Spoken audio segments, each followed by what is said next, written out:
धरूं चरण पर शीस। गुरु राम देवानंद जी महाराज ने दियो नाम बख्शीश। कोटि कोटि सिजदा करूं, कोटि कोटि प्रणाम। चरण कमल में राखियो मैं बंदी जाम गुलाम।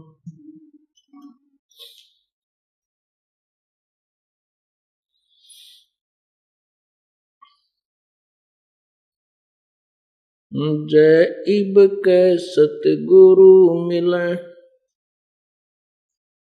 सब दुख आँखों रो। चरणों ऊपर शीस धरूं, कहूं जो कहनी हो। कबीर गुरु जी मिलेंगे, पूछेंगे कुशलात। आद अंत की सब कहूं, अपने दिल की बात।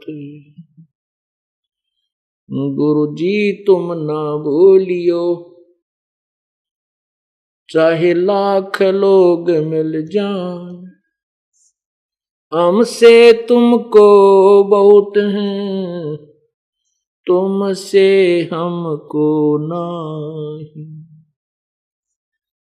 तुम्हारे विसारे क्या बने, मैं किसकी शरण में जाऊं। शिव विरंच मुनि नारदा, तिनके हृदय न समाऊं।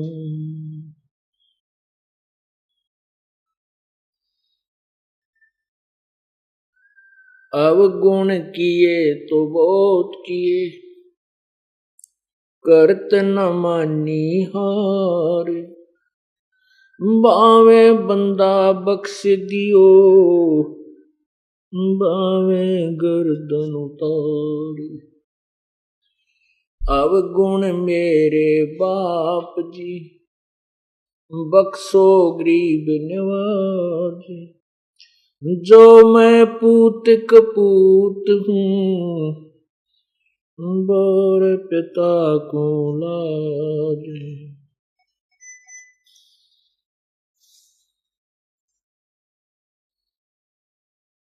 कुत्ता तेरे दरबार का, मोतिया मेरा नाम।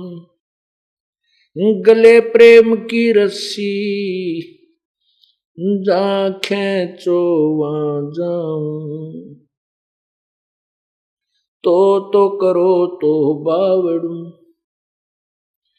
दूर दूर करो तो जाऊं। जो राखो तो ही रहूं, जो देवो सो खाऊं।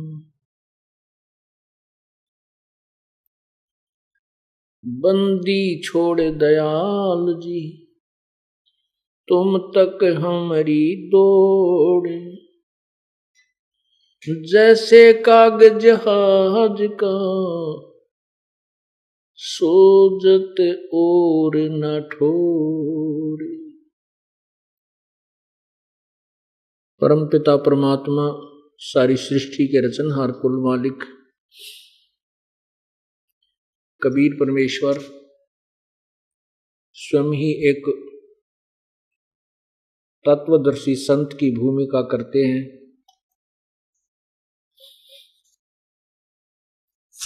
और अपने द्वारा रचे हुए सर्व ब्रह्मांडों की जानकारी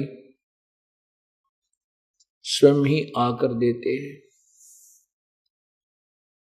परमात्मा प्रत्येक युग में आते हैं, सतयुग में, त्रेता में, द्वापर में, कलयुग में। और जब भी वे आते हैं अपनी अमृत वाणी कबीर वाणी के द्वारा जिस भी युग में परमेश्वर आते हैं अपनी अमृत वाणी में लोकोक्तियों, कविताओं, दोहों, शब्द आदि के माध्यम से यथार्थ ज्ञान वर्णन करते हैं।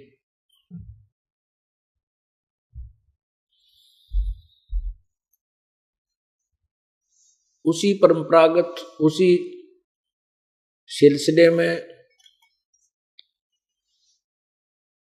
अपने नियमानुसार परमात्मा कलयुग के अंदर आज से लगभग 600 वर्ष पूर्व सन 1398 संवत 1455 ज्येष्ठ मास की पूर्णमासी को एक कमल के फूल पर आकर के शिशु रूप धारण किया था और फिर वो बड़े हुए, लीला करते हुए उन्होंने फिर अपनी अमृतवाणी उस तत्व ज्ञान से परिपूर्ण उच्चारण की।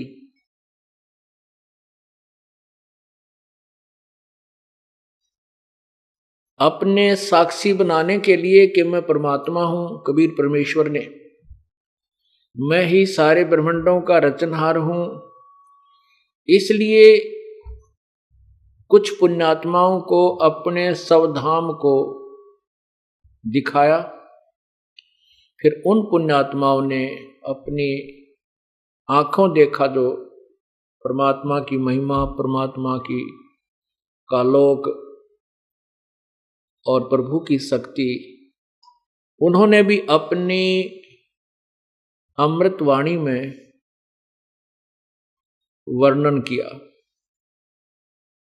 परमात्मा ने किन किन को साक्षी बनाया? नंबर 1 धर्मदास साहिब जी, जो बांधवगढ़ के रहने वाले बहुत बड़े साहूकार थे, सेठ थे, रईस थे। एक मनुकदास जी,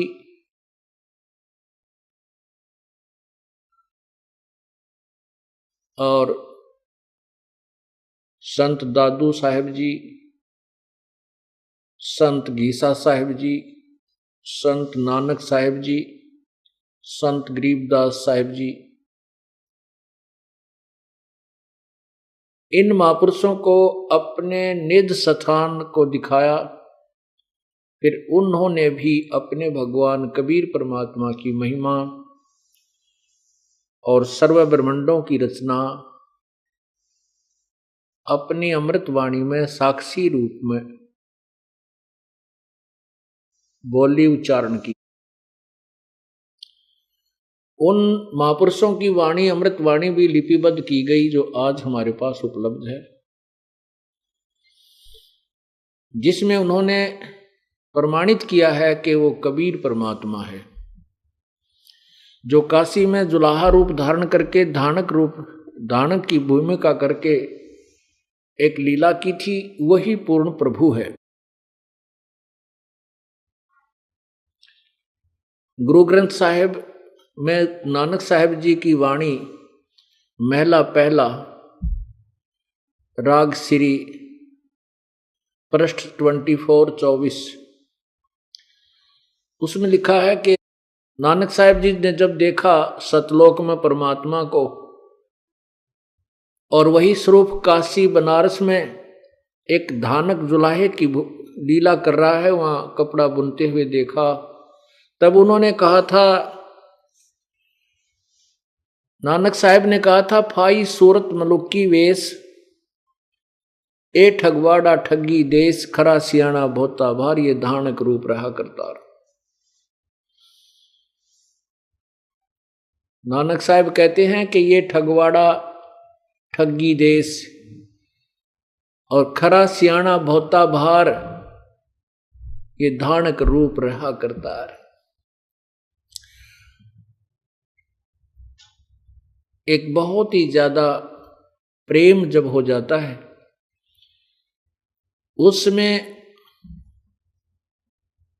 कंठ रुद्ध जाता है और उस प्रेम के आत्म विभोर होकर के उस प्रेम में नानक साहब जी आंखों में पानी भरकर कहते हैं, ये खरा सियाणा बहुता बार, फाई सूरत मुल्क की वेश।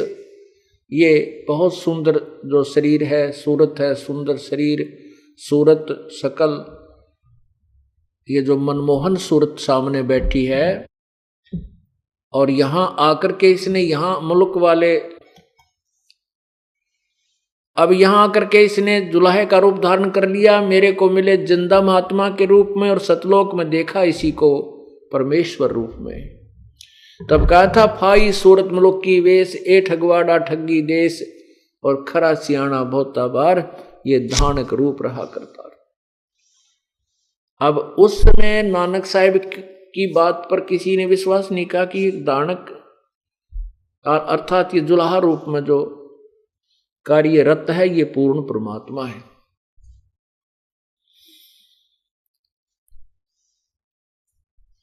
उसी प्रकार आदरणीय संत गरीबदास साहिब जी भी उनके साक्षी हैं। सतलोक जाने के उपरांत सहसरी सतलोक चले गए थे कबीर परमेश्वर जी। उसके लगभग 200 वर्ष के बाद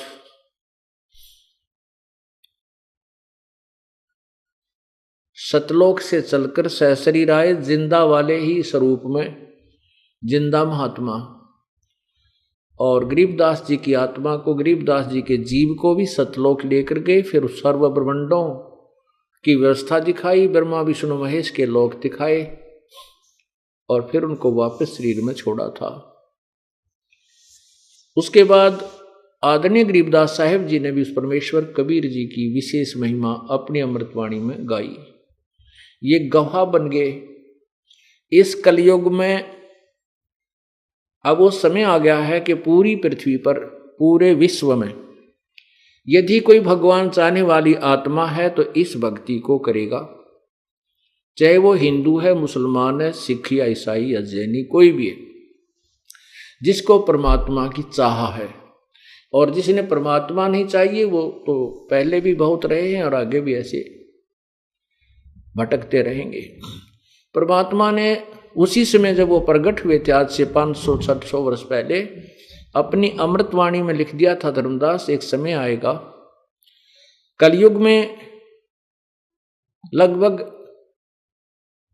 5000 से ऊपर जब कलयुग चला जाएगा,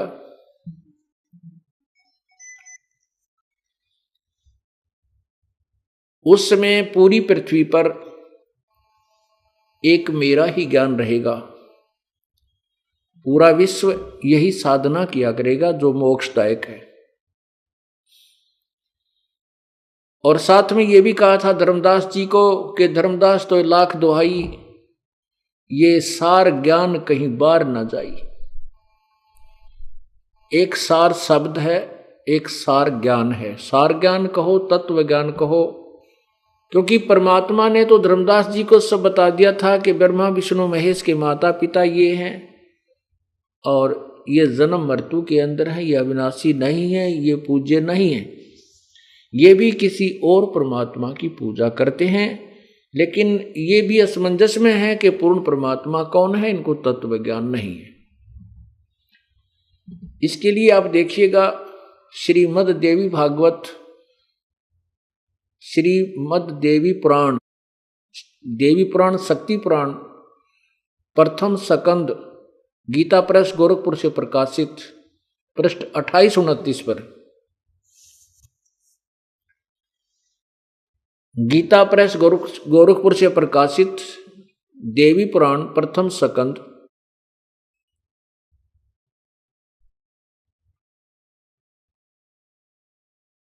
पृष्ठ 28-29 पर लिखा है कि ब्रह्मा जी ने जब विष्णु जी को तप करते हुए देखा तो उन्होंने उनसे पूछा कि हे प्रभु, आप सारी जगत के मालिक हो, क्योंकि सब भ्रमित हैं ज्ञान में, किसी को पूर्ण ज्ञान नहीं है। आप ही सारी सृष्टि के रचनहार हो, आप ही सबके पालक हो, आप भी किसकी साधना करते हो? तो विष्णु जी कहते हैं मैं आपको सच्ची बात बताता हूं, मैं तप करता रहता हूं, ज्यादा समय में तप करने में व्यतीत करता हूं, और जब तप से उठता हूं तो राक्षसों को मारने में मेरा ज्यादा समय व्यतीत होता है, और मैं शक्ति यानी दुर्गा की पूजा करता हूं। पुण्यात्माओं, ये बीच बीच में जो शास्त्रों का सहयोग हमें लेना पड़ रहा है, ये इसलिए कि आप इस सत्य को सत्य मान सकें। अभी आपको दिखाते हैं कि ब्रह्मा विष्णु जी खुद कह रहे हैं कि मैं दुर्गा की पूजा करता हूं, और मेरे विचार से इससे अतिरिक्त कोई भगवान नहीं है दुर्गा के अतिरिक्त। श्री विष्णु जी की स्टेटमेंट है ये श्री देवी पुराण यानी शक्ति पुराण में। देखिएगा श्री देवी पुराण,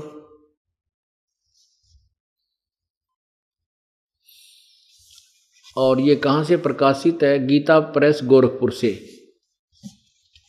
ये देखिएगा संक्षिप्त देवी पुराण श्री देवी भागवत, ये पहला स्कंद, और यहां देखो, इधर आना, नीचे देखो, यहां पर नारद जी ने कहा महाभाग व्यास जी, तुम इस विषय में जो पूछ रहे हो ठीक यही प्रश्न मेरे पिताजी ने भगवान श्री हरि यानी विष्णु जी से किया था। देवा अधिदेव यानी भगवानों के भगवान, भगवान जगत गुरु, जगत के स्वामी हैं। मेरे पिताजी ने भगवान श्री हरि से किया था। देवादिदेव भगवान जगत के स्वामी हैं। लक्ष्मी जी उनकी सेवा में उपस्थित रहती है। दिव्य कौस्तुमणि उनकी शोभा बढ़ाती है। वे शंख चक्र और गदा लिए रहते हैं, पीतांबर धारण करते हैं, 4 भुजाएं हैं, वक्षस्थल पर श्रीवत्स का चिन्ह चमकता रहता है। वे चराचर जगत के आश्रयदाता हैं, जगत गुरु एवं देवताओं के भी देवता। अब जगत गुरु की व्याख्या देख, जगत गुरु के स्टेटमेंट देखना क्या कहता है फिर ये।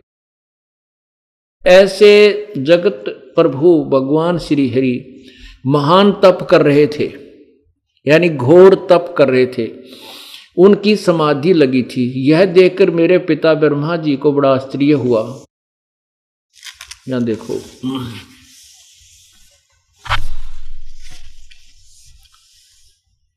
अतः उन्होंने उनसे जानने की इच्छा प्रकट की। ब्रह्मा जी ने पूछा, प्रभो आप देवताओं के अध्यक्ष, जगत के स्वामी और भूत भविष्य एवं वर्तमान सभी जीवों के एकमात्र शासक हैं। भगवान फिर आप क्यों तपस्या कर रहे हो हैं और किस देवता की आराधना में ध्यान मग्न हैं? मुझे असीम आश्चर्य तो यह हो रहा कि आप देवेश्वर एवं सारे संसार के शासक होते हुए भी समाधि लगाए बैठे हैं। नीचे देखना, नीचे आने दे। ब्रह्मा जी के विनीत वचन सुनकर भगवान श्री हरि उनसे कहने लगे, ब्रह्मन सावधान होकर सुनो। श्री हरि ने उनसे कहने लगे, ब्रह्मन सावधान होकर सुनो, मैं अपने मन का विचार व्यक्त करता हूं। विष्णु जी कह रहे हैं, देवता दानव और मानव सब यही जानते हैं कि तुम सृष्टि करते हो, मैं पालन करता हूं और शंकर संहार किया करते हैं। किंतु फिर भी वेद के प्रागामी पुरुष अपनी युक्ति से यह सिद्ध करते हैं कि रचने, पालने और संहार करने की यह योग्यता जो हमें मिली है, इसकी अधिष्ठात्री शक्ति देवी हैं। वे कहते हैं कि संसार की सृष्टि करने के लिए तुम में राजसी शक्ति का संचार हुआ है, मुझे सात्विक शक्ति मिली है, और रुद्र में तामसी शक्ति का आविर्भाव हुआ है। यह शक्ति, उस शक्ति के अभाव से तुम इस संसार की सृष्टि नहीं कर सकते, मैं पालन करने में सफल नहीं हो सकता, और रुद्र से संहार कार्य भी नहीं हो संभव नहीं। ब्रह्मा जी, हम सभी उस शक्ति के सहारे ही अपने कार्य में सदा सफल होते आए हैं। सुवर्त, प्रत्यक्ष और परोक्ष दोनों उदाहरण मैं तुम्हारे सामने रखता हूं, सुनो। यह निश्चित बात है कि उस शक्ति के अधीन होकर ही मैं, विष्णु जी कह रहे, मैं प्रलय काल में इस शेष नाग की सैया पर सोता और सृष्टि करने का अवसर आते ही जाग जाता हूं। मैं सदा तप करने में लगा रहता हूं, उस शक्ति के शासन से कभी मुक्त नहीं रह सकता। कभी अवसर मिला तो लक्ष्मी के साथ सुखपूर्वक समय बिताने का सौभाग्य प्राप्त होता है। मैं कभी तो दानवों के साथ युद्ध करता रहता हूँ, राक्षसों के साथ। अखिल जगत को भय पहुंचाने वाले दैत्यों का विकराल शरीरों को शांत करना मेरा परम कर्तव्य है। आगे देखना, मुझे सब प्रकार से शक्ति के अधीन होकर रहना पड़ता है। उन्हीं भगवती शक्ति का मैं निरंतर ध्यान किया करता हूँ। मैं उस दुर्गा का ही ध्यान करता हूँ। और ब्रह्मा जी, मेरी जानकारी में इन भगवती शक्ति से बढ़कर दूसरे कोई देवता नहीं है। अब ये जगत गुरु की स्टेटमेंट है,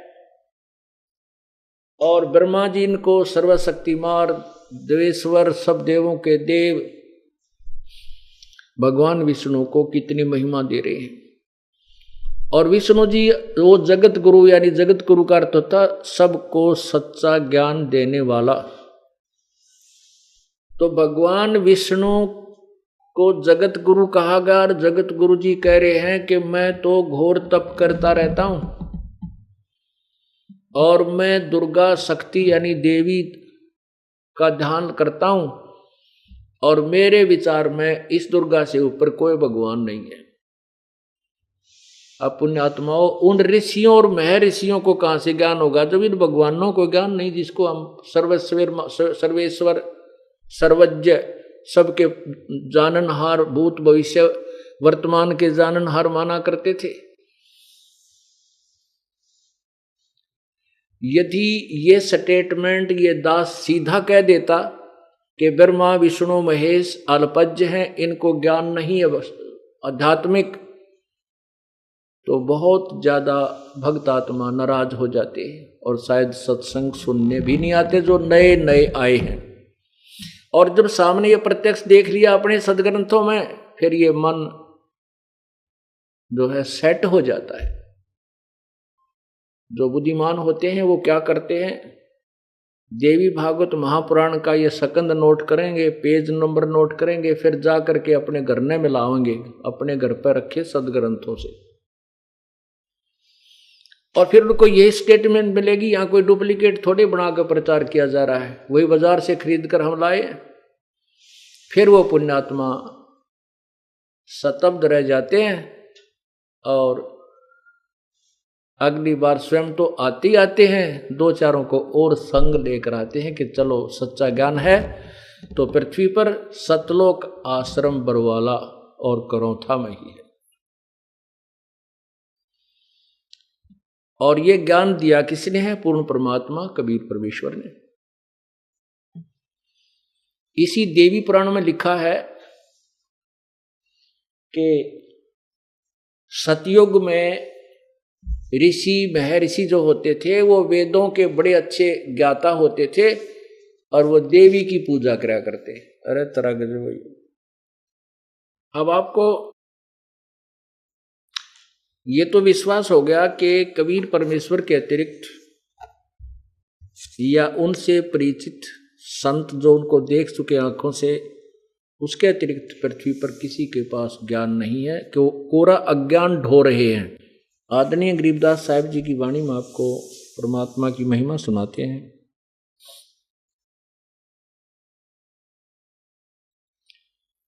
तत् कहन को राम है दूजा नहीं देवा, तत् कहन को राम है दूजा नहीं देवा। तत् तत् राम तत् ब्रह्म, तत् ब्रह्म यानी वो पूर्ण परमात्मा, परम अक्षर ब्रह्म ही पूर्ण परमात्मा है। उसके अतिरिक्त कोई भी देव नहीं है, वो वास्तव में परमात्मा नहीं है। जैसे आपने सुबह के सत्संग में सुना था कि गीता जी अध्याय नंबर 15 के श्लोक नंबर 17 में कहा है कि जो 16 नंबर श्लोक में दो भगवान सरपुरुष और अक्षर पुरुष के विषय में जानकारी दी है, वो उनसे भिन्न है। वो उत्तम पुरुष तो अन्य है और परमात्मा इति उदाहरते, जिसको भगवान कहा जा सकता है।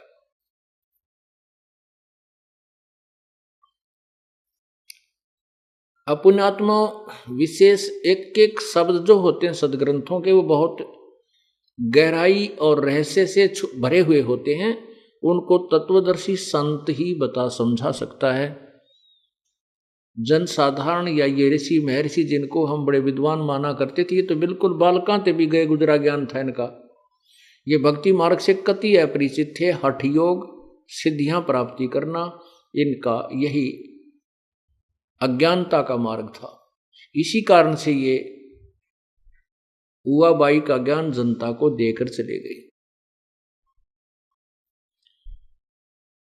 अब इसमें गीता अध्याय नंबर 15 के श्लोक 17 में कहा कि उत्तम पुरुष है तो अन्य परमात्मा इति उदाहरते। पुरुषोत्तम सर्वश्रेष्ठ परमात्मा तो कोई इन दोनों से भी भिन्न है, सरपुरुष और अक्षर पुरुष से। वो गीता जी अध्याय नंबर 8 के मंत्र 3 में लिखा है कि वो परम अक्षर ब्रह्म है। और वही गीता अध्याय नंबर 15 के श्लोक 17 में कहा कि उत्तम पुरुष है तो अन्य परमात्मा इति उदाहरते। अब ये एक बहुत ध्यानपूर्वक सुनना कि उसको भगवान कहा जाता है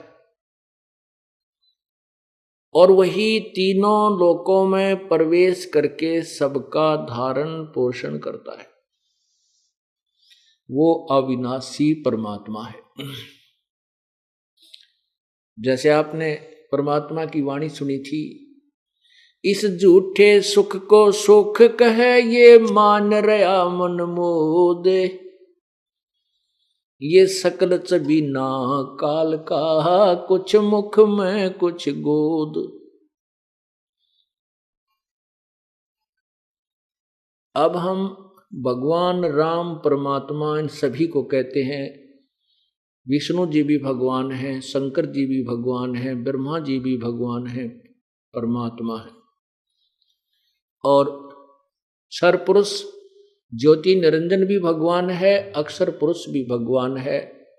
और अब गीता जी अध्याय नंबर 15 के श्लोक 17 में स्पष्ट किया है कि वास्तव परमात्मा उसी को कहते हैं, वो परम अक्षर ब्रह्म परमात्मा है। इनको भी हम भगवान कहते हैं।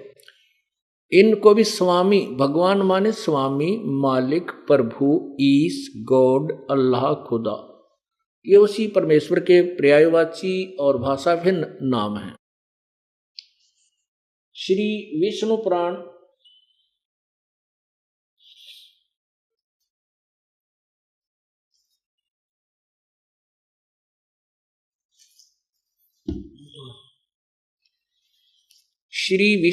में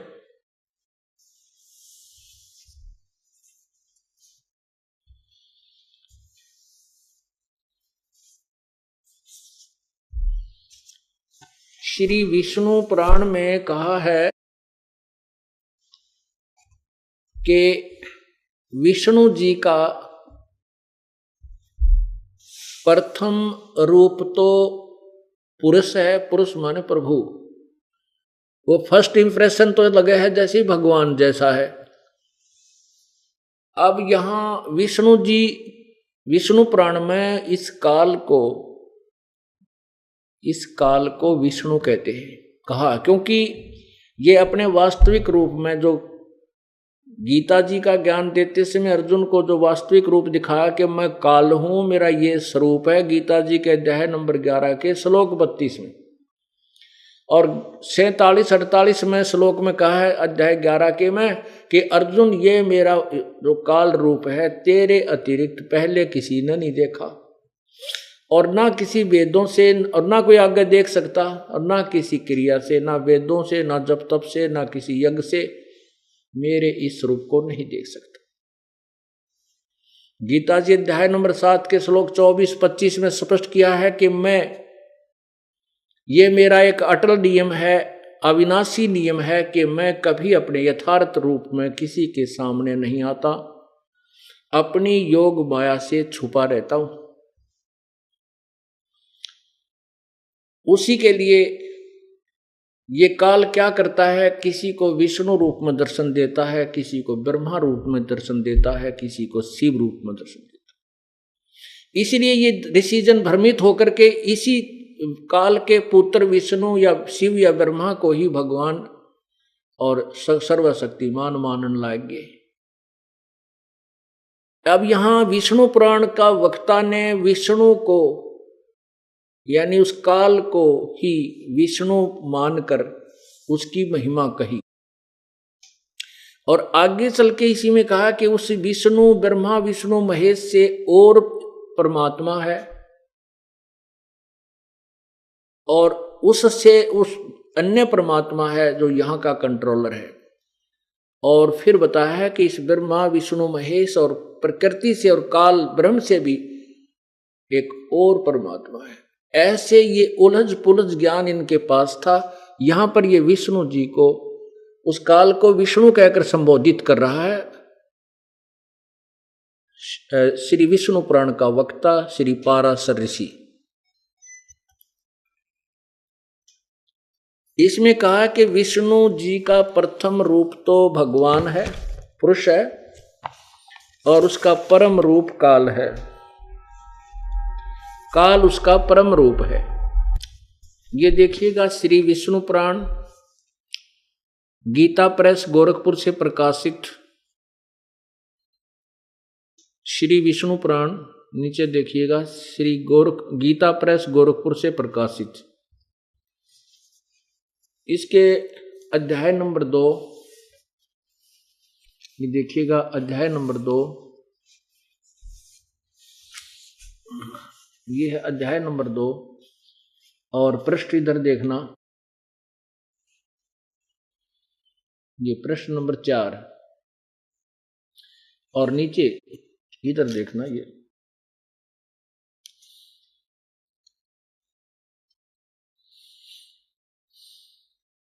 ये द्विज परब्रह्म का प्रथम रूप पुरुष है। पुरुष माने परमात्मा भगवान, अव्यक्त और व्यक्त उसके अन्य रूप हैं। और देखना तथा काल उसका परम रूप है। यहां देखना, हे मैत्रेय, प्रलय काल में प्रधान के यानी प्रकृति के साम्यावस्था में सतीत हो जाने पर और पुरुष के प्रकृति से पृथक सतीत हो जाने पर भगवान विष्णु का काल रूप परिवर्त होता है। अब क्या है कि यहां एक ब्रह्मांड में जब प्रलय हो जाती है, ये काल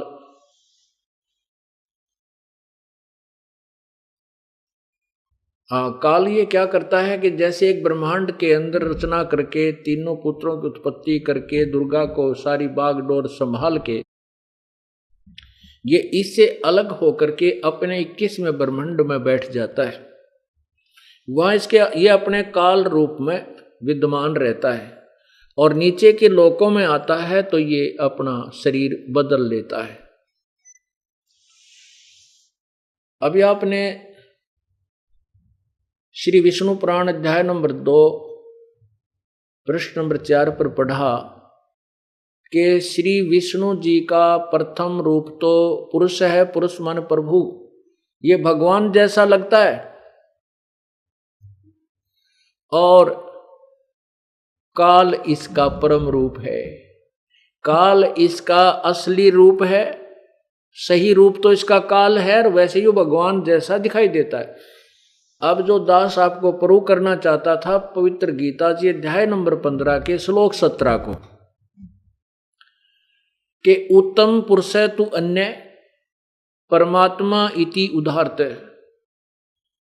पुरुषोत्तम यानी श्रेष्ठ भगवान, वास्तव में सही भगवान तो कोई क्षर पुरुष यानी ब्रह्म, अक्षर पुरुष अर्थात परब्रह्म से भी अन्य है, कोई और है। परमात्मा इति उदाहरत। एक बार पवित्र गीता जी के इस श्लोक को भी आप अपने नैनों से देखिए, फिर बहुत ही ज्यादा दृढ़ता से आपके अंदर समा जाएगा और फिर सत्संग का आनंद अधिक आएगा।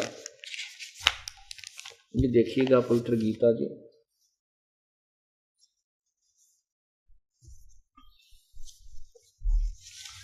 अध्याय नंबर 15, और यहां देखो ये 16 देखो इधर को नीचे, संस्कृत पढ़ेंगे इसकी। ये दिवौ दिवौ इमौ पुरुषौ लोके क्षर च अक्षर एवं च एव च क्षर सर्वाणि भूतानि कठुस्त अक्षर उच्यते। अब इसका क्या अर्थ है देखिएगा कि इमौ लोके, इस लोक में यानी क्षर पुरुष और अक्षर पुरुष के लोक में दो पुरुष हैं।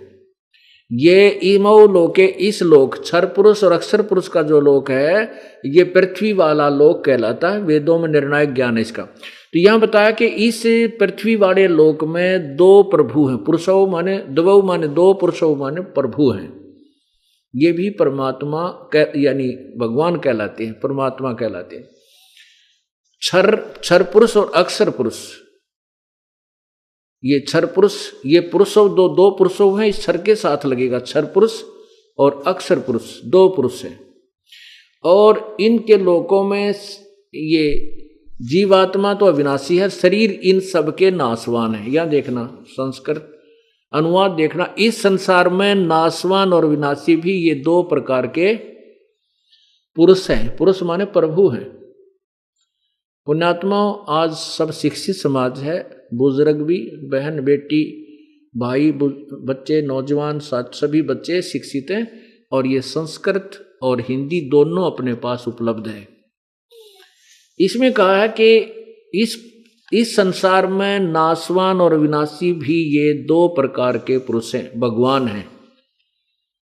संपूर्ण प्राणियों के शरीर नाशवान और जीवात्मा अविनाशी कहा जाता है। और 17 में कमाल किया है, ये देखिएगा, उत्तम पुरुष तु अन्य, और परमात्मा इति उद्धारते, जिसको परमात्मा कहा जाता है वो तो इन ऊपर वाले दोनों से, क्षर पुरुष और अक्षर पुरुष से और ही भगवान है, और ही प्रभु है। और ये लोकत्रयम् अविश्य विभर्ति अवय ईश्वर, अवय माने अविनाशी, ईश्वर माने सब भगवानों में श्रेष्ठ प्रभु। नीचे देखना अनुवाद इन्हीं के द्वारा, उत्तम पुरुष यानी उत्तम भगवान तो कोई अन्य ही है, जो तीनों लोकों में प्रवेश करके सबका धारण पोषण करता है। अविनाशी परमेश्वर परमात्मा इस प्रकार कहा जाता है। वैसे इसका सीधा अर्थ ऐसे बनता है, संस्कृत देखिएगा, उत्तम पुरुष तु अन्य, वो श्रेष्ठ भगवान तो कोई और ही है, और परमात्मा इति उदाहरते, जिसको परमात्मा कहा जाता है। सिंपल सा जो है ना सरलार्थ है इसका, कोई विशेष बात नहीं है। और आगे लिखा कि ये जो तीनों लोकों में, लोकत्रयम् तीनों लोकों में अविश्य माने प्रवेश करके, विभर्ति माने धारण पोषण करता है, और अवय ईश्वर वो अविनाशी परमात्मा। ये देखो, अवय माने अविनाशी इन्होंने लिखा है, विभर्ति माने धारण पोषण करता है, और लोकत्रयम् तीनों लोकों में, अविश्य माने प्रवेश करके। अब हम इसको सीधा कर लेंगे। जो तीनों लोकों में प्रवेश करके सबका धारण पोषण करता है, विवर्ती माने धारण पोषण करता, वो अव्यय ईश्वर है, वो अविनाशी परमात्मा है। परमात्मा इति उदाहरते, इस अक्षर को, इस सेंटेंस को जो न सिद्ध करने के लिए मैं आपको कथा सुनाता हूं। श्री विष्णु पुराण के अध्याय नंबर 2 श्लोक नंबर पृष्ठ नंबर 4 पे आपने पढ़ा कि विष्णु भगवान का प्रथम रूप तो पुरुष है, लेकिन परम रूप उसका काल है। प्रथम रूप यानी फर्स्ट इंप्रेशन तो ऐसा लगे जैसे ये भगवान है, लेकिन इसका वास्तविक रूप युग काल है। जैसे हम यहाँ पृथ्वी लोक पर रह रहे हैं, ब्रह्मांड के इस काल के लोक में रहते हैं, यहाँ पर आप देखते हो कितने अच्छे फल, आम, सेब, संतरे, काजू, किशमिश, और कितनी अच्छी वायु चल रही है पृथ्वी के अंदर, बहुत मीठा जल, कहीं पर झरने बह रहे हैं, कितने अच्छे प्रकार के यहाँ व्यवस्था की गई है। और फिर हम यहाँ पर देखते हैं संतान है, संपत्ति है, और हमारे खाने पीने के लिए सारी व्यवस्था कर रखी है, दिन रात बनाए हैं। इस सारी व्यवस्था को देखकर हमें लगता है कि जैसे यू भगवान है, परमात्मा है, परंतु हम उस समय ये भूल जाते हैं कि आज कितने परिवार हाहाकार मचा रहे होंगे, कितने परिवारों के अंदर आज खाना नहीं बना होगा, किसी का बेटा मरा है, किसी की बेटी मरी है, किसी का बाप, किसी का पिता, किसी की बहन, किसी का भाई। तो ये उसका वास्तविक रूप काल है। अब जैसे एक कसाई बकरे पालता है और वो सैकड़ों 200-400 की संख्या में बकरे पालता है, क्योंकि उसको बहुत दूर तक सप्लाई देनी होती है। तो उन बकरों के लिए वो बहुत ही अच्छी व्यवस्था करता है, एक तालाब बनवाता है, उसके लिए एक खेत खरीदता है, जमीन खरीदता है, उसमें घास चरागा बनाता है, उन बकरों के लिए व्यवस्था करता है कि गर्मी और सर्दी से बचाने के लिए उसके ऊपर शेड डाल देता है।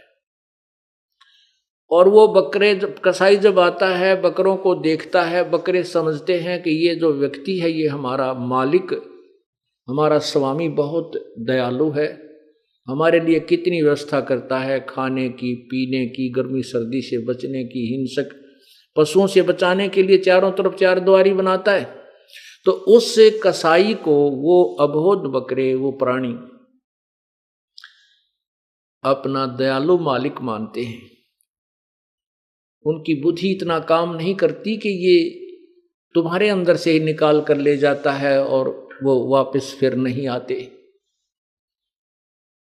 वो कसाई देखता है, उनको हाथ फेर के ऐसे बकरों की बाजू छूता है और वो बकरे उससे प्यार करते हैं, अपना एक मित्र समझ के। और वो कसाई देख रहा है ये कितने कै किलो का हो गया, इसमें कितना मांस बन गया है, ये कितने रुपए में बिक सकता है। और वो भोले प्राणी समझते हैं ये तुम्हें प्यार करता है, और वो भी उसको प्यार देते हैं, जीभ से चाटते हैं कसाई को।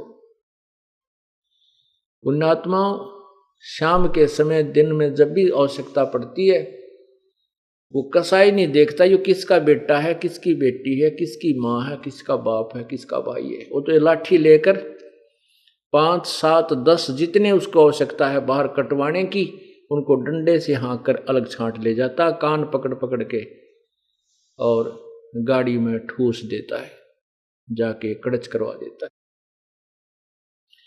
पुण्यात्माओं, यही व्यवस्था कबीर परमेश्वर ने बताई है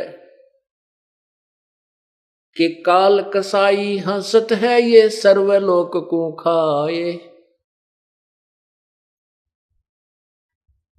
ये काल को कसाई संज्ञा दी है परमात्मा ने। और परमात्मा बताते हैं कि झूठे सुख को सुख कहे ये मान रहा मन मोदे, ये सकल चबीना काल का भाई कुछ मुख में कुछ गोदे।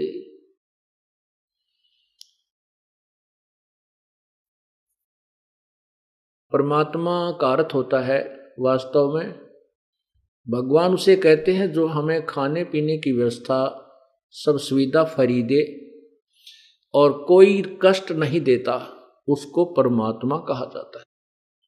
इसलिए गीता जी अध्याय नंबर 15 के श्लोक 17 में कहा है कि उत्तम पुरुष है, श्रेष्ठ भगवान, सही भगवान तो कोई और है और वही परमात्मा कहा जाता है। उसको ही भगवान, उसी को परमात्मा, श्रेष्ठ आत्मा, परमात्मा का अर्थ होता श्रेष्ठ आत्मा, और वही तीनों लोकों में प्रवेश करके सबका धारण पोषण करता है। वो अव्यय ईश्वर है, वो अविनाशी परमात्मा है। अब देखो पुण्यात्माओं, एक पॉइंट को क्लियर करने के लिए, एक कंसेप्ट को क्लियर करने के लिए कितने उदाहरण, कितने सदग्रंथ, कैसी स्टेटमेंट आपके समक्ष प्रस्तुत की जाती है ताकि आपका वो अज्ञान रूपी अंधकार दूर हो सके। हमने बहुत समय से, सैकड़ों से, हजारों वर्षों से, लाखों वर्षों से इस अज्ञान को घोट रखा है और अब ये परमात्मा का सूर्य उदय हो रहा है उस तत्व ज्ञान का। तो इसको आपके हृदय में समाने के लिए सभी सदग्रंथों का सहयोग लेना पड़ता है। जिन सदग्रंथों पर आप पूर्ण रूप से आधारित हैं, जैसे पवित्र हिंदू समाज के श्रद्धालु पवित्र चारों वेद, पवित्र श्रीमद् भगवत गीता, पवित्र 18 पुराण और पवित्र महाभारत आदि सदग्रंथों को एक एथेंटिक यानी बहुत ही प्रमाणित सदग्रंथ मानते हैं। उधर से पवित्र ईसाई धर्म के श्रद्धालु पवित्र बाइबल को अद्वितीय शास्त्र मानते हैं।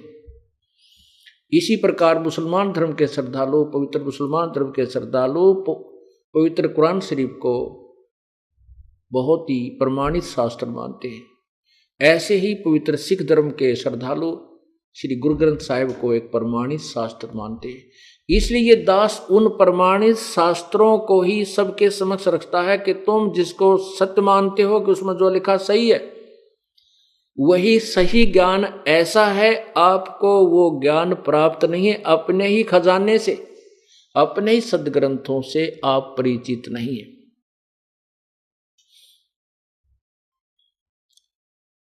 और जब पुण्यात्मा आंखों देख लेंगे जिनको भगवान चाहिए, वो तुरंत ही इस दास के पास आकर के अपना कल्याण कराएंगे। वो फिर अग्रम मग्रम नहीं करते। और जो आंखों देखकर सत्य को फिर भी नहीं मानते, वो भक्ति योग्य प्राणी नहीं है, उनको परमात्मा नहीं चाहिए। अब क्या बताते हैं, हमें साधना ठीक नहीं मिली।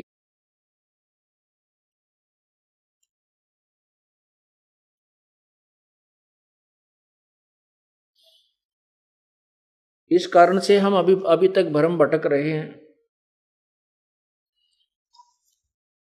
और इस मन को आप जैसे पहले साधना जो कर रहे हो, तीर्थ पर जाते हो, कितने बाबा जी की पूजा करते हो, कहीं हनुमान चालीसा करते हो, नवरात्रे करते हो, आठम का व्रत करते हो, ग्यास का व्रत रखते हो, सोमवार का रखते हो, और आपको बता दे कि एक शुक्रवार का भी शुरू कर दो और एक और वहाँ धाम है वहाँ जाना शुरू कर दो, वहाँ भी चले जाओगे और एक व्रत और भी शुरू कर दोगे।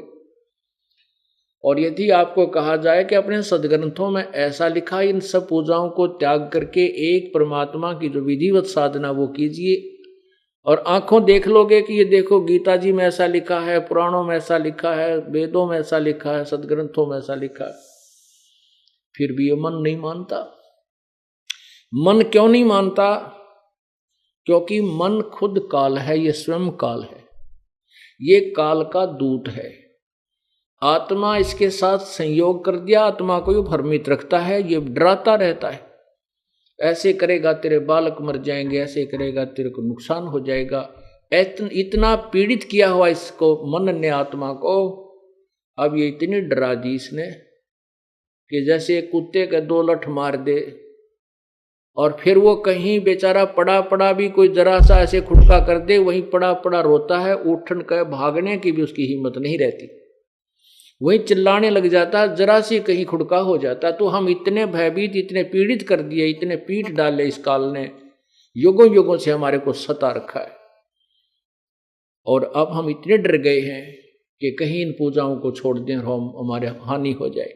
और उनको पूछते पूछते परिवार विनाश हुए पड़े हैं, वहां बुद्धि काम नहीं करती। तो क्या बताते हैं परमात्मा, अपनी महिमा, अपनी लीला आप ही बताते रहते हैं हमें जगाने के लिए। मत दे दिए बालम बैरे नू, मत दे दिए बालम बैरे नू, मत दे दी, मत दे दिए बालम बैरे नू, मत दे दिए बालम बैरे नू, मत दे दिए। संसारी दी गल्लां चिन्ह, ना बूझे शब्द जो गहरे नू, संसारी दी गल्लां चिन्ह, न बूझे शब्द जो गहरे नू, ये मुर्दों से ती प्रीत लगावे न जाने, सतगुरु मेरे नू, मत दे दिए बालम बैरे नू, मत दे दिए बालम, मुर्दों से ती प्रीत लगावे न जाने, सतगुरु मेरे नू, ये मुर्दों से ती प्रीत लगावे न जाने, सतगुरु मेरे नू, मत दे दिए बालम, मत दे दिए, मत दे दिए बालम बैरे नू, मत दे दिए बालम बैरे नू, मत दे दिए बालम बैरे नू, मत दे दिए बालम बैरे नू। संसारी दी गल नू चिन्ह, नहीं बूझे शब्द जो गहरे नू, संसारी दी गल्लां चिन्ह, न बूझे शब्द जो गहरे नू, मुर्दों से ती प्रीत लगावे न जाने, सतगुरु मेरे नू, ये मुर्दों से ती प्रीत लगावे नहीं जाने, सतगुरु मेरे नू, मत दे दिए बालम बैरे नू, मत दे दिए बालम बैरे नू। तो श्वेत छतर सिर मुकुट विराज, देखत ना उस चेहरे नू, श्वेत छतर सिर मुकुट विराज, देखत ना उस चेहरे नू, ऊंची थलियां खेती बोवे भूल गए निज डेरे नू, ये ऊंची थलियां खेती बोवे भूल गए निज डेरे नू, मत दे दिए बैरे नू, मत दे दिए बालम बैरे नू। ये संसार समझदा नाही, कहंदा श्याम दोपहरे नू, ये संसार समझदा नाही, कहंदा श्याम दोपहरे नू, गरीब दासिए वक्त जात है रोवोगे इस पैरे नू, गरीब दास ये वक्त जात है रोवोगे इस पैरे नू, मैं तो दे दी है बालम बैरे नू, मत दे दी है बालम मैं तो दे दी है बालम बैरे नू, मैं तो दे दी है बालम बैरे नू सत साहिब।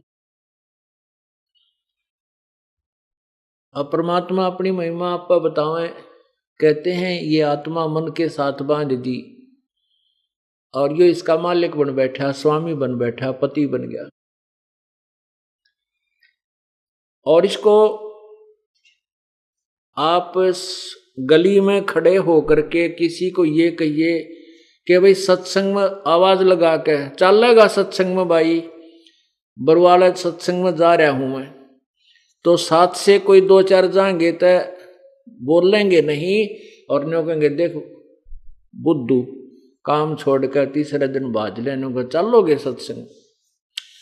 और फिर आप आसानी से कहीं ये जिक्र कर दिए को दो चार आ रहे हो ना गली माँ के, और चुपके से नो कहीं बतलान लग जाइए भाई वहां कंपटीशन हो रहा है, रागनी होंगी उस गांव में, तो वो जाने वाले लोग कहेंगे भाई कित होगा रे बताइए, कहाँ है, कब होगा, क्या टाइम है उसका। बड़ी शौक से पूछेंगे, तसल्ली करेंगे, पूरा एड्रेस लेंगे। और सत्संग के ये मन जो है इन बकवादों ने तो तुरंत ग्रहण करता है और परमात्मा के मार्ग की तरफ यूं बहरा हो जाता है।